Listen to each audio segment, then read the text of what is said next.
Yo, the FBI say young Jeezy told on Big Meech or cooperated against him or whatever. Now that's crazy. And we finna get into all that. But before we do, make sure y'all hit that like button. Goal on this video, 30 million likes. Make sure y'all hit that subscribe button. I don't know what Jeezy told on Meech, but the FBI just dropped a video or something, and Buddy is exposing it and talking about everything. He said he ain't want to say no names, but he said definitely, yeah, Jeezy, basically cooperated against Big Meech in so many words. You know what I'm saying? So let's check it out. Jeezy has been outed as a rat, has been outed as a cooperator.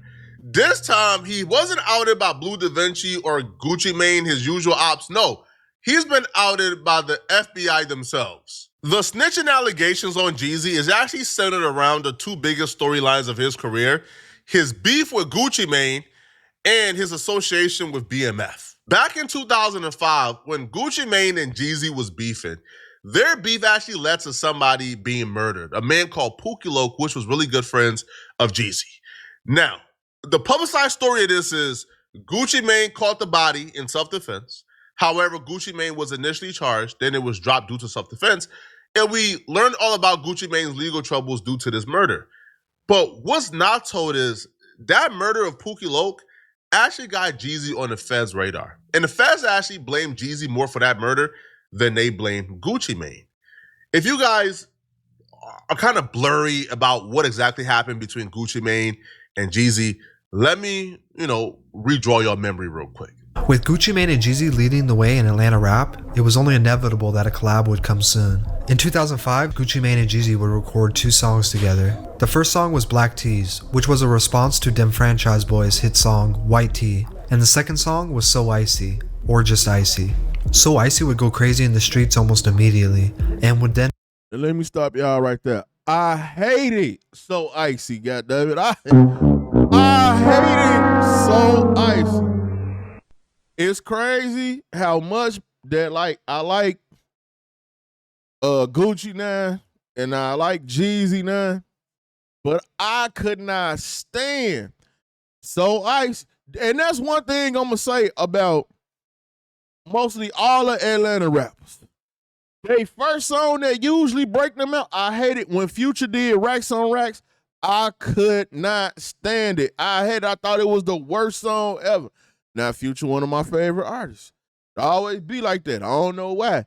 But every time I used to hear I would turn the TV off or whatever. I did not like So Icy at all. I felt like it was horrible.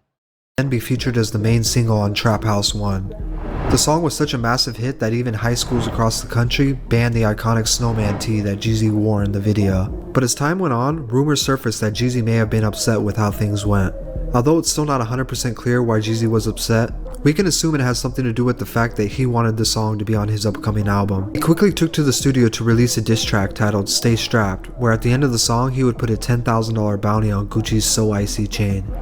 Real talk, I got a bounty on that shit, 10 stacks, man, you know Jeezy pay. Stay Strapped was classic. Now, a whole nother thing though. It wasn't that Jeezy wanted So Icy on his album. Def Jam wanted So Icy on Jeezy debut album because at that time, that was the biggest hit Jeezy had at that time. He didn't have no other hit. It wasn't nothing else. And then around that time too, he had lost his voice, had to do surgery, all type of stuff was going on. So Def Jam, we ain't even trying to maneuver on it. We need the So Icy song. But because Gucci had something to do with it, Gucci wouldn't give it to him. Jeezy would start to distance himself from Gucci and cause some strain on their friendship. Gucci would also get upset at the fact they could never perform their song live, which he felt they were missing out on a huge part of promotion. Because once again, this is in the days where live shows made a huge impact on getting your music heard. But Jeezy didn't stop and he continued the beef. Over the coming weeks, the petty beef would turn into something much more. One summer evening, Gucci would go home with the stripper after a party, just a month after the So Icy hit dropped. 5 men stormed the home where Gucci was staying, armed with pistols, brass knuckles, and duct tape. They would get into a physical altercation, pistol whipping the stripper and hitting Gucci in the face. One of the men allegedly yelled, "Shoot him." Upon realizing his life was at risk, Gucci shot back. Some people say he reached for his gun, where other stories say he may have disarmed one of the men and took his. He shot the gun, killing one of the men as the others ran off. 3 days would go by until someone found the body of the deceased man in the. Now, it's a lot of people that say Gucci ain't killed Pookie Loc. I'm saying the people that saying Gucci ain't the one that shot Pookie Loc or Gucci ain't the one that killed Pookie Loc, y'all ain't provided nobody else that shot Pookie Loc. So until we get further information, Gucci the one that killed Pookie Loc. It is what it is. Woods behind an elementary school. When the smoke cleared, authorities identified the man as Pookie Loc, one of Jeezy's prodigies under his CTE label. After 9 days, Gucci Mane would turn himself in, claiming self-defense. He released a statement saying he's not a murderer, but he was scared for his life and he had to be a man about it. For some reason, Jeezy has always maintained his innocence and denied that he sent men to kill Gucci. He's always says he's innocent. However, the fans wasn't buying it, Gucci wasn't buying it, and the fans weren't buying it. Stay with me, okay? At this point in Jeezy's life in 05, everything was going downhill for him. His homie died trying to kill Gucci. His crew that he was rolling with at the time, BMF, well, they got indicted for a RICO. Now, everybody got indicted but Jeezy. And a lot of people was very confused about that because even Blue Da Vinci got indicted. And Blue Da Vinci, you can probably make an argument, was around BMF just as much as Jeezy was around BMF. Well, Blue Da Vinci did a Ken Capone interview a couple of years ago. And during this interview, Blue Da Vinci broke down how Jeezy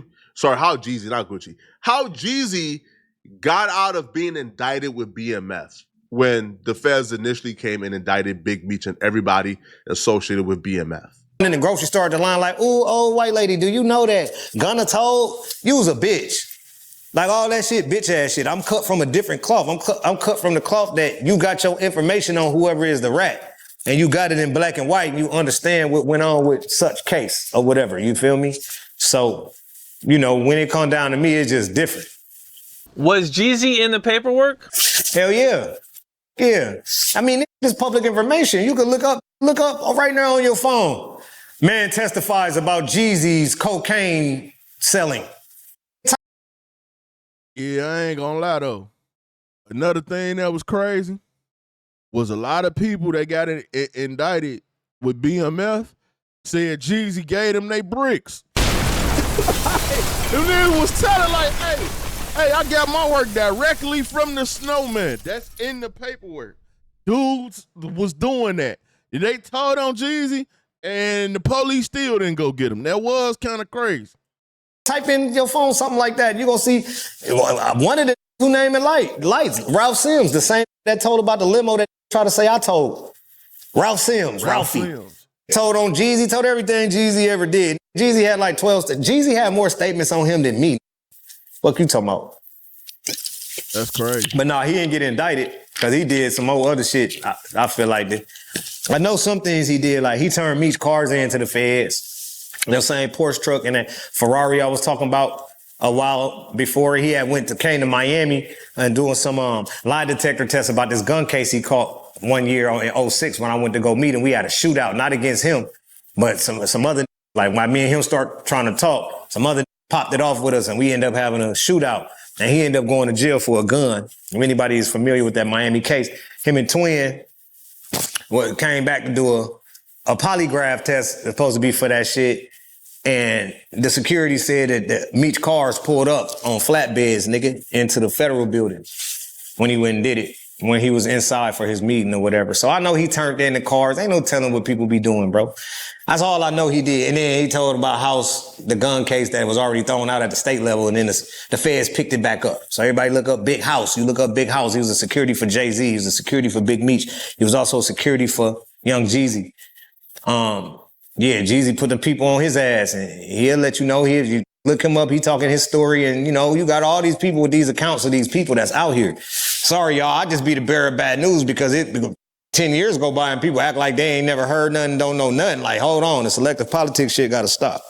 If you look at that BMF indictment, they were indicting people, I'm talking about at the low level, just an association, right? Yo, you was claiming BMF, RICO. Yo, there were people on that case who did like 2 years or 3 years for like low level involvement with BMF. But Jeezy, who was with BMF on a daily basis, was not charged. Now, this story has been told by Blue Da Vinci and other members for years, but because they are at a point in their careers where they aren't as successful as Jeezy, it's always been looked at, man, they hating. Now, Blue Da Vinci would also will also give another point, like in his interview, at the time he believed, or where he began to think, oh yeah, Jeezy is cooperating with the feds, was with the records and the contracts, right? So Blue Da Vinci was trying to get off the ground, trying to get the music hot again. He had a record with Jeezy.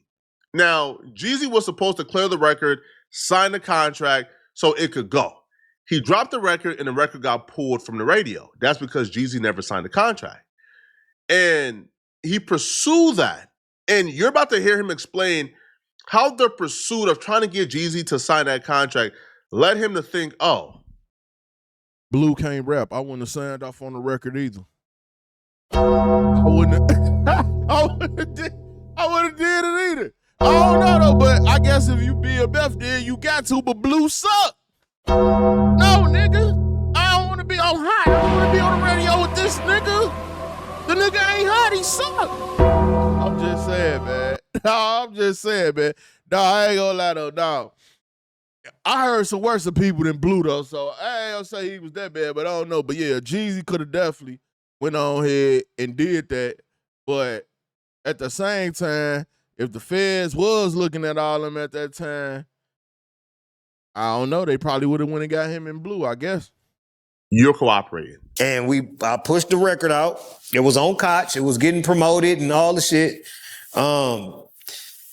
It was getting promoted correctly. All the numbers was right. I was like 300 and some spins a week on my BDS at the time. BDS spins. And I got a call from my team. It was like, bro, they talking about, it was like a Tuesday. I think it was a Tuesday, if I am mistaken. I was on the road on my tour bus, and I got a call from my team, and they said that on Thursday, in 2 days, they gonna pull the record from radio if they don't get Jeezy and CTE signature. They wasn't signed off for the record. So I like, what? I'm like, all right, hold on, bro. Let me call this and blah, blah, blah. So I called it. And this wasn't the first time I called him about that. It was already mentioned before they dropped the shit. So they dropped it and we still didn't have the signatures. And I think it was dropped on good faith that we was going to get the signatures from Alan Grunblatt at Koch. They got the shit.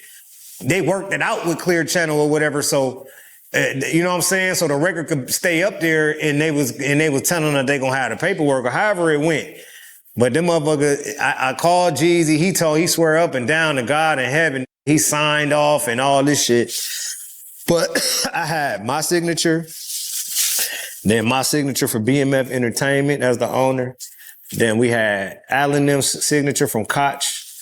Then we had John Jackson, which is a fabulous name as an individual, fabulous, the artist. Then we had Skane and Clue for Desert Storm was signed off. I had those signatures. I saw them with my eyes. Then I think I had, at this time, was Jay Brown's signature from Def Jam. He was the vice president of Def Jam at that time. I believe his signature was on my record for Def Jam. He gets tired of calling Jeezy because Jeezy is clearly giving him the runaround. He don't understand why Jeezy don't want to clear the record. So he tells Jeezy, I'm going to pull up on you. Now, when he pulls up on Jeezy, when they're talking, an altercation broke out and a shootout happened. They never really got to finish their like conversation. Jeezy ultimately does like a polygraph test for the incident to prove that he was not the one that shot, and like he fought a case for it, et cetera, right?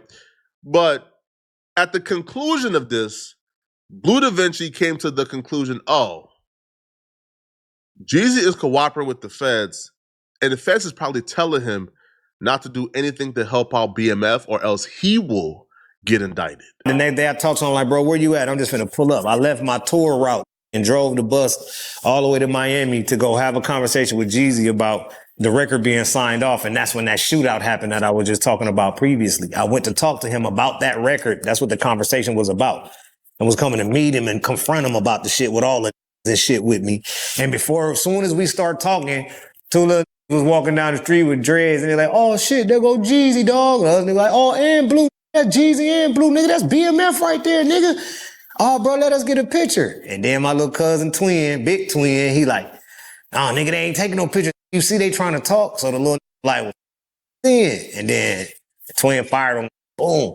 And that's what started that shit that ended up to the shootout. And me and him never talked about the record right there because that fight turned into a shootout, turned into we all ran, turned into Jeezy got locked up for the gun. And then later on, Jeezy went back to have a polygraph test about that situation. That was all about that day I went to meet him to talk about why he ain't signed off on my record with me, him, and Jeezy, and they pulled it from the radio.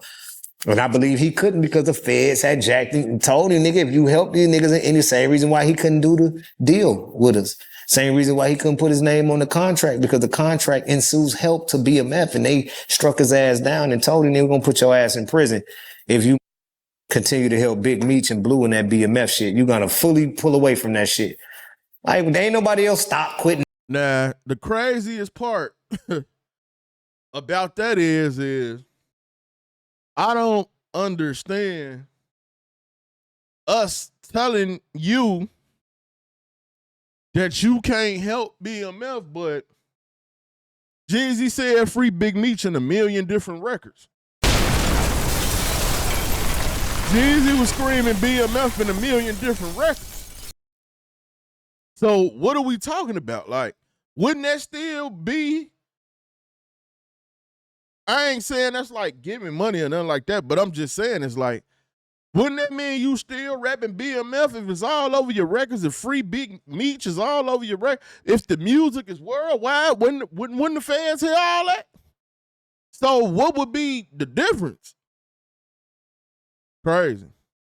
In the mob, he the only in history that just stopped claiming the mob. Up until this point, it's been a theory. It's been one of those things that just floated. I don't ever remember a time where Young Jeezy did not claim BMF. Like when? I mean, when he did CTE, we knew that was like the music, the corporate stuff. Like, that was that. But like, think about it. All them that was around, they wasn't BMF. Blood Rod and all them, they wasn't BMF. So what sense would it have made for Jeezy to make it look like they was BMF when they wasn't BMF? Y'all get what I'm saying? Like, them guys wasn't BMF, no way. So it wouldn't have made no sense to call them BMF. But like Clem said, Jeezy had his own crew and all that. But man, I don't ever remember Jeezy not claiming BMF though. I don't. Around, people essentially came to the conclusion, man, these is hating niggas trying to tear down Jeezy, who's a successful black man who done beat the streets. All right, these ninjas is hating. Well, a former FBI agent who was actually tasked with investigating this RICO and indicting Jeezy on a RICO, he spoke. Now, apparently, when Pookie Loc got killed by Gucci Mane, and it was believed that Jeezy sent Pookie Loc and them to murder or kill Gucci Mane, and it just backfired, the federal agent would say, yo, they had witnesses, they had wiretaps, they had everything. They were seconds away from indicting Jeezy on a clear-cut, open and shut RICO for the murder of Pookie Loc. Kind of like how they did with YFN Lucci, where YFN Lucci went sliding on the ops. His homies hop out, start shooting, the ops shot back, the homie died. They charged YFN Lucci with a RICO for his homie's murder. They was going to do the same with Jeezy. But the FBI agent would say something very odd happened that stopped all of that. Yeah, I'm not going to say the guy's name because he's pretty famous, and to be fair, he was never charged with a crime. But we had these two rappers in Atlanta in the early 2000s, and they were beefing with each other, trading diss tracks, the whole thing. Then rapper number one, the famous one, orders his goons to go beat up rapper number two and steal this gaudy gold and diamond necklace he wore in all of his videos, and that's where it got interesting. The goon squad shows up at rapper number two's place. He pulls a gun and starts shooting. One of the attackers gets hit, makes it about 200 yards away from the house before he drops dead. Rapper number two is arrested for murder, but is dismissed as self-defense. And the real criminal here is rapper number one, who ordered the violent act that got his man killed. I had the phone records and 2 witnesses prepared to testify for what would have been a rock-solid RICO murder case. But for reasons that were never explained to me, the U.S. Attorney's Office declined prosecution, and rapper number one went on to have a phenomenally successful career. Oh well, win some, lose some. That's crazy, bruh. The FBI out here snitching? Man. Come on, man.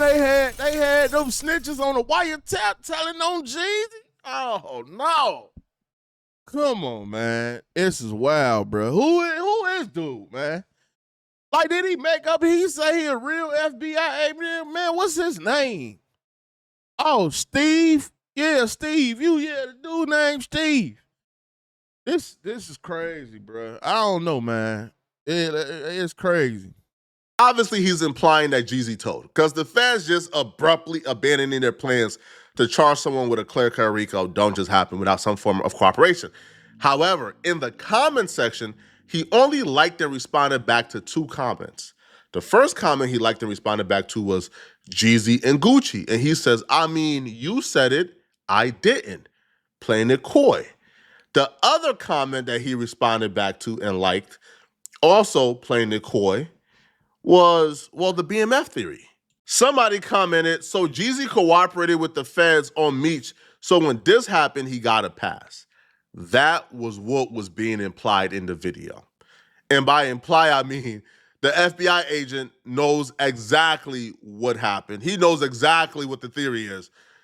And he knows this is the truth. And he responded back and liked it, and he says, interesting theory. I guess now we have our answers. I guess now we know why Jeezy That's crazy. was never charged when BMF was charged, even though literally any and everyone who was rolling around calling himself BMF got charged. Literally any and everyone, bruh. Now we know why. And now we know why exactly Jeezy was never charged with the RICO for his homie being murdered by Gucci Mane. But y'all let me know. But look, though, what I'm saying is, though, is he still said BMF a million times in his records. He still shouted out Big Meech on his records. So, but I guess that they said Jeezy, I don't know. He the FBI guy. He would know. He said Jeezy was lending a helping hand, man. I don't know. This crazy. Y'all in the comment section. Let me know what y'all think, man. Make sure y'all check out the playlist. It's your boy Buddha. I'm out.